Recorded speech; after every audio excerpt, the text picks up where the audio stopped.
देश में 14.5 करोड़ पेट भरती है खेती किसानी, और इसी खेती किसानी से ही भारत चलता है।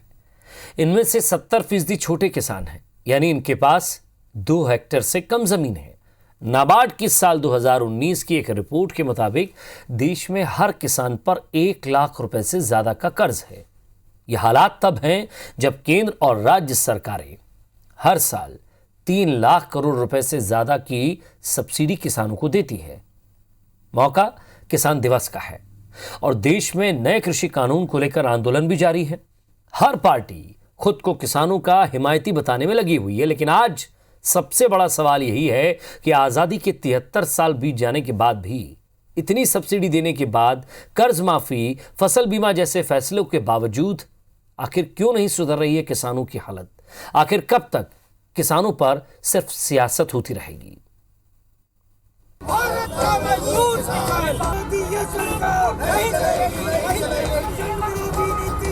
तस्वीरें भोपाल के नीलम पार्क की है, जहां विधानसभा सत्र के ठीक 4 दिन पहले किसान दिवस पर किसान संगठनों ने कृषि कानून के खिलाफ प्रदर्शन किया।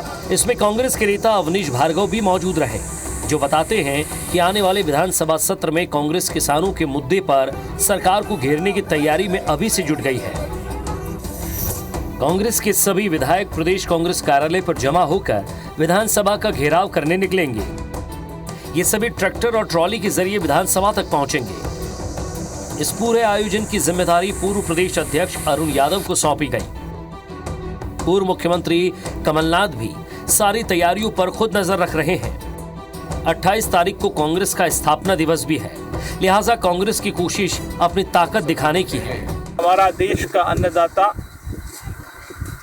देश के किसान विरोधी काले कानून को लेकर दिल्ली में और देश के अन्य क्षेत्रों में संघर्ष कर रहा है। 28 दिसंबर को मध्य प्रदेश की विधानसभा का घेराव प्रदेश के अन्नदाताओं के साथ में हम लोग करने जा रहे हैं। इधर बीजेपी संगठन और सरकार दोनों ही स्तर पर किसानों की नाराजगी कम करने की कोशिश में है। बीजेपी संगठन ने प्रेस कॉन्फ्रेंस और किसान सम्मेलन के जरिए कृषि कानून की खासियत लोगों को बताई, तो सरकार किसान हित में किए गए कामों का हवाला दे रही है। किसान को कीमत तय करने का अधिकार मिलना चाहिए कि नहीं मिलना चाहिए? किसान अपनी मर्जी का मालिक है, उसको कोई नहीं रोक सकता। प्रशासन के स्तर पर भी आंदोलन न हो, इसका ध्यान रखा जा रहा है। किसान दिवस पर प्रदर्शन से पहले पुलिस ने दबाव इतना बढ़ा दिया कि कई किसान नेताओं को अंडरग्राउंड होना पड़ा। प्रदर्शन स्थल नीलम पार्क में भी चप्पे चप्पे पर पुलिस की तैनाती की गई। सरकार का दावा है कि कोरोना काल के बावजूद शिवराज सरकार ने किसानों के हित में कई कदम उठाए हैं। 82,000 करोड़ रुपए से अधिक का लाभ किसानों को दिया।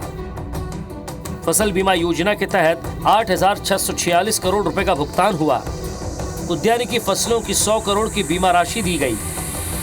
सहकारी बैंकों की स्थिति सुधारने के लिए 800 करोड़ की राशि दी गई।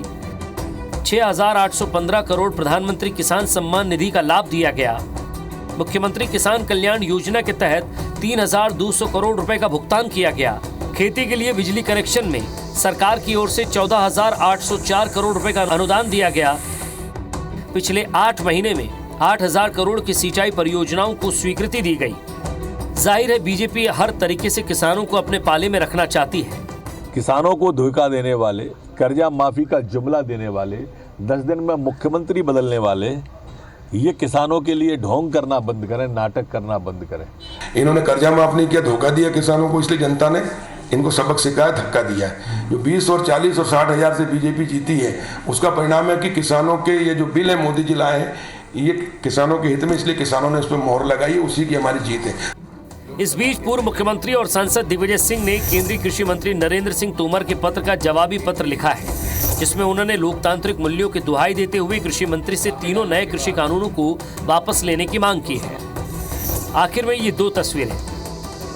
पहली तस्वीर ग्वालियर की है, जहां किसानों का पैसा खाकर फरार होने वाले व्यापारी बलराम के मकान की नीलामी की गई और 2 किसानों का पैसा चुकाया गया। दूसरी तस्वीर विदिशा की है, जहां शमशाबाद से बीजेपी विधायक राजश्री रुद्र प्रताप सिंह ने ऊर्जा मंत्री को पत्र लिखकर किसानों को पर्याप्त बिजली मिलने की मांग की थी। आकांक्षा शर्मा के साथ नवीन सिंह, IBC 24 भोपाल।